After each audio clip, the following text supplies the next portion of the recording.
Turkey's largest city and indeed one of the most vibrant cities in the world, to introduce you to Turkey Direct, a series of programmes on BBC World News and online, exploring what is fast becoming a regional superpower. Right now, the Justice and Development Party, the AKP, is facing the biggest challenge of its 10 years in power. As the crisis with its southern neighbour Syria continues, will Turkey be drawn into a major conflict? Also in the programme, how a historic part of the European side of Istanbul is being revitalised. How Turkey is placing itself as a top holiday destination for Muslim travellers, and earning a living in an ancient city facing some very modern problems. But first, let's take a closer look within this dynamic city. Its origins date back to the 7th century BC.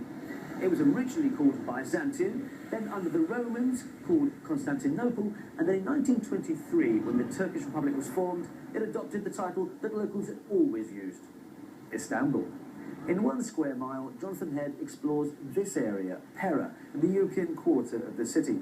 Having fallen into disrepair, an influx of Turkish money and creativity has brought it back to life. I've always found this the most evocative of Istanbul's districts.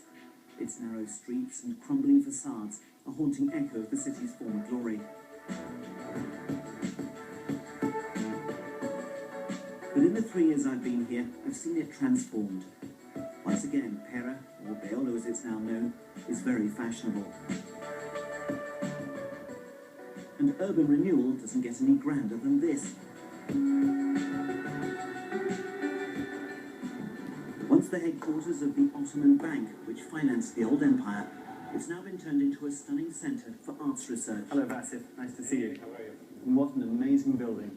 Vasif Kortan is the curator and oversaw its conversion. We changed it quite a bit. I mean, not physically, not structurally, but the way it communicates to the public. So, as opposed to a place where money is changed, this is where information and knowledge is produced. And if you're in Turkey's capital, Ankara, you can see 1 square mile at 8:30 on Saturday evening, and at other times during the weekend. Whether you're in Europe, Asia, or any other continent, you can find out when this or any of our programmes go out at bbc.com/TV schedule. I'm now in Cappadocia, one of Turkey's oldest settlements, a region where people actually carved out churches, castles and tunnels out of volcanic lava. Another ancient city, Gaziantep, in the southeast of the country, can also trace its origins way back to the time of the Hittites. Leah Johnson has been finding out for Working Lives how people who once toiled in vineyards and olive groves are making a living today.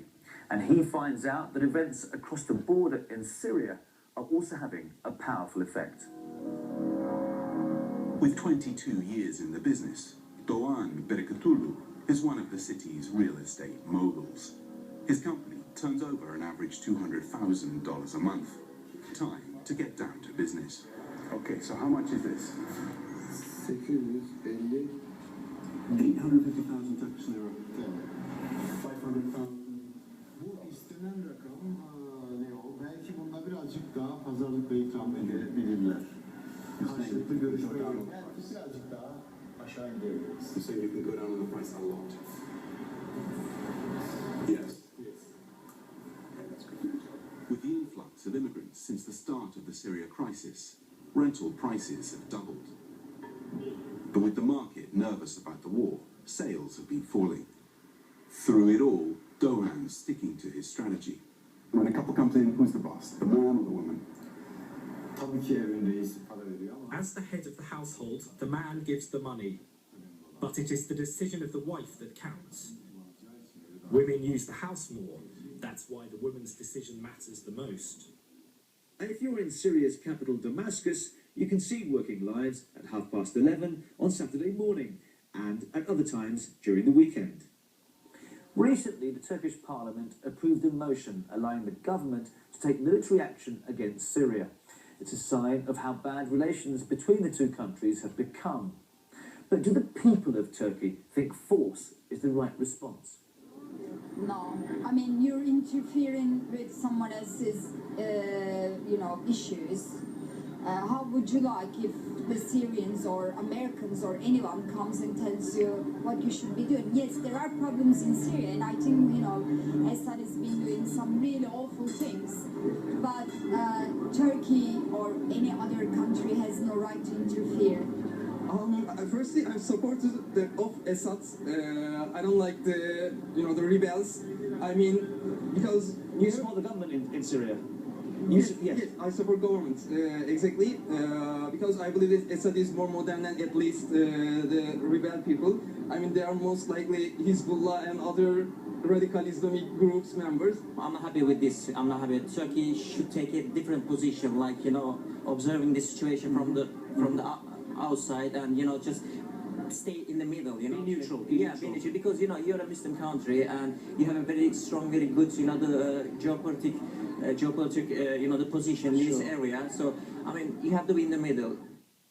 Turkey's coastline has long been a cash cow for the tourism industry here. But perhaps what's less appreciated are amazing volcanic landscapes like this in the centre of the country, and some of the greatest historical sites of the Islamic world, which are dotted all around Turkey.